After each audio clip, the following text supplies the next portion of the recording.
በመዲናችን አዲስ አበባ በፖሊስ አካል የተፈጸመ ከባድ ድብደባ እጅግ አነጋጋሪና ህዝቡን በከፍተኛ ሁኔታ ያስቆጣ ሆኗል።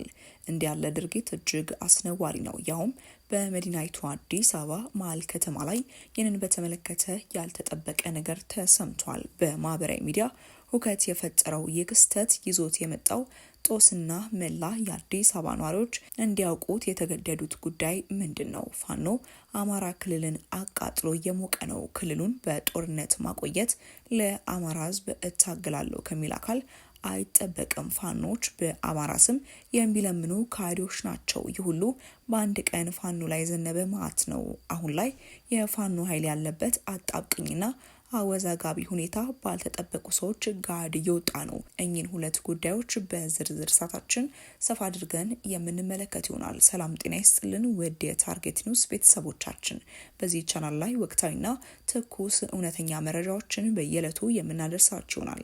ታዲያ እናንተም ለቻናላችን አዲስ ከሆናችሁ እንዲሁም በየዕለቱ አዳዲስ መረጃዎች እንዲደርሳችሁ ከወደዳችሁ ቻናላችንን ሰብስክራይብ በማድረግ ቤተሰብ እንድትሆኑ እየጠየቅን ወደ መረጃዎቹ እናመራለን። አብራችሁን ቆዩ። ከሰሞኑ በአዲስ አበባ የተሰማው ነገር በርካቶችን አስቆጥቷል። በመዲናዋ እንዲህ ያለ ድርጊት ያውም የህግ አካልን ከሚሉ አካላት የማይጠበቅ መሆኑን በርካቶች በመናገር ቁጣቸውን እየገለጹ ይገኛሉ።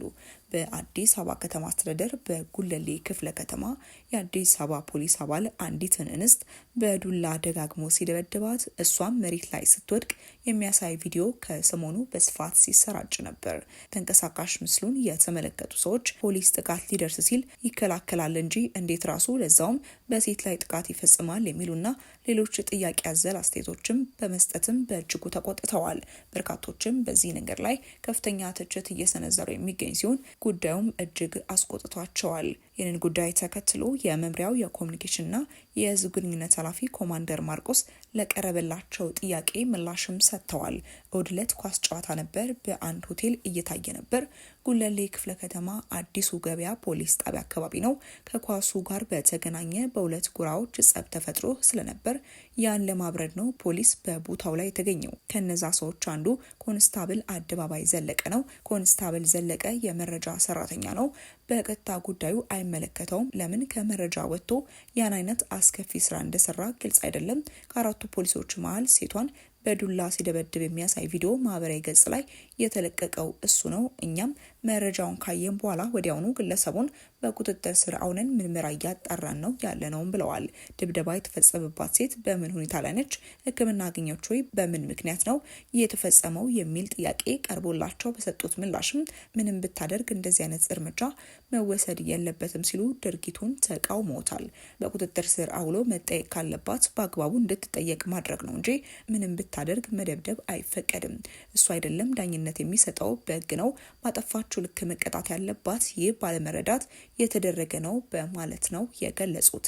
ተደብዳቢያ ያለችበት ሁኔታ እንዳላወቁ አስረድተው የከፋ ነገር ቢሆን መረጃ ይኖረን ነበር፣ የከፋ ነገር የለም በማለት ቀጣይ ሂደቱን እንደሚገልጹ ለመረጃ ምንጫችን ጠቁመዋል። ድርጊቱን በተመለከተ በርካታ አስተያየቶችና ትችቶችም ቀርበዋል። እንደዚህ አይነት ህገወጥ ተግባርን መግለጽ፣ መረጃውን ለፖሊስ መስጠት ያስፈልጋል። ትክክል ነው፣ ግን በልኩ ነው መሆን ያለበት። ግለሰብ ነው ያጠፋው እንጂ ተቋም አይደለም። የተቋሙ ሀሳብ አይደለም። የተቋሙ ገጽታ ማጠልሸት ነው የሚሆነው። ከተማችን አሁን ላለችበት ሰላም መሰረቱ ፖሊስ ነው። ፖሊስ በሚሰራው ስራ ነው። ፖሊስ የሚለው የጋራ መጠሪያችን በሆነ መልኩ ነው አስተያየት መስጠት ያለባችሁ። እርሱ ላይ ትኩረት አድርገው አንዳንድ ሌላ ፍላጎትም ያላቸው ግለሰቦች የሚሰጧቸው አስተያየቶች የሚመቹና ትክክል አይደሉም። ይህን ስል ጉዳዩን እንደ ቀላል አይቼው አይደለም። ጉዳዩ ላይ ትኩረት አድርጎ እንዲህ አይነት ድርጊቶችን በተለይ አገልጋይ በሆነው ተቋም ማል ተሰግስገው ትክክል ያልሆኑ ስራዎችን የሚሰሩ አባሎችን የማጋለጡ ተግባር መቀጠል አለበት።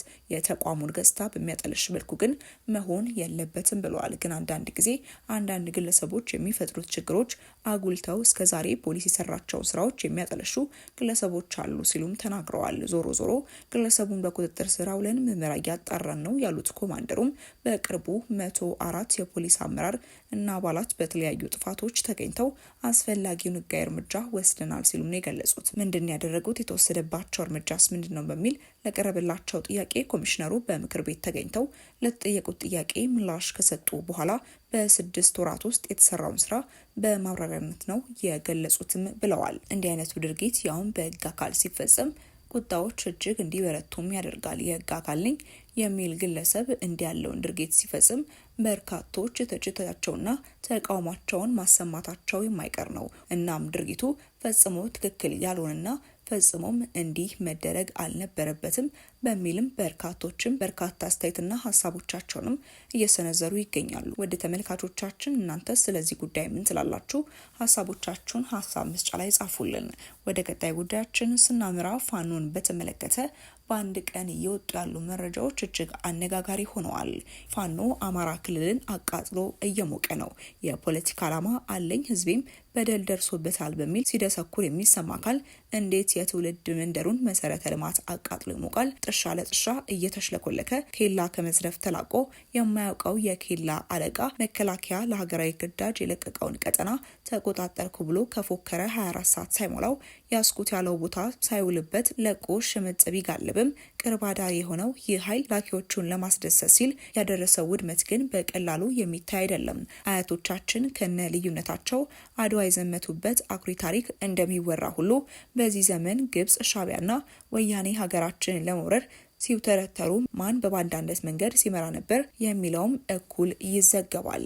በተያዘ ክልሉን በጦርነት ማቆየት ለአማራ ሕዝብ እታገላለሁ ከሚል አካል የማይጠበቅ ነው ሲሉ የቀድሞ የፋኖ አመራር የነበሩት ኮሎኔል ፋንታውን ሞአባ ተናግረዋል። ኮሎኔል ፋንታውን ሞአባ የፋኖን ትግል በሰፊው ወቅሰዋል።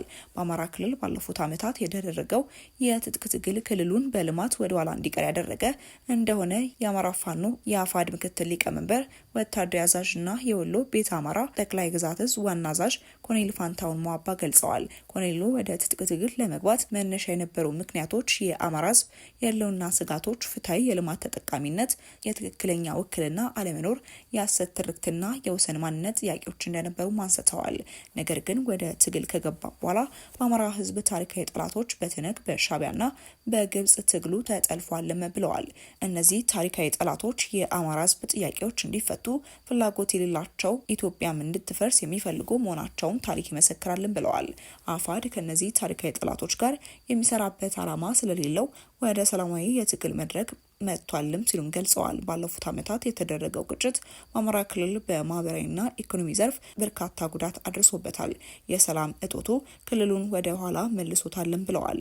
ትግሉ በአማራና በኢትዮጵያ ታሪካዊ ጠላቶች በመጠለፉ ህዝቡ ጦርነቱን የሚሸከምበት አቅም ስለሌለው ችግሮችን በውይይት ለመፍታት በማቀድ 1 ዓመት ያህል ሰፊ ውይይት ከተደረገና ዓለም አቀፍ ተቋማት ተሳትፈውበት ወደ ሰላም ስምምነት መምጣታቸውንም ገልጸዋል። አሁን ላይ የምክክርና ውይይት አማራጮች ባሉበት ጊዜ ለከፋ ጉዳት የተዳረገ ክልልን በጦርነት ማቆየት ለአማራ ህዝብ እታገላለሁ ከሚል አካል ስለማይጠበቅ ችግሮችን በውይይት መፍታት አማራጭ ለማምጣት ዛሬም አልረፈደም ብለዋል። ውድ ተመልካቾቻችን ለእሳቱ የነበረን መረጃ ይህንን ይመስል ነበር። አብራችሁን ስለነበራችሁ እጅግ አድርገን እናመሰግናለን። በቀጣይ እስክንገናኝ ድረስ መልካም ቆይታ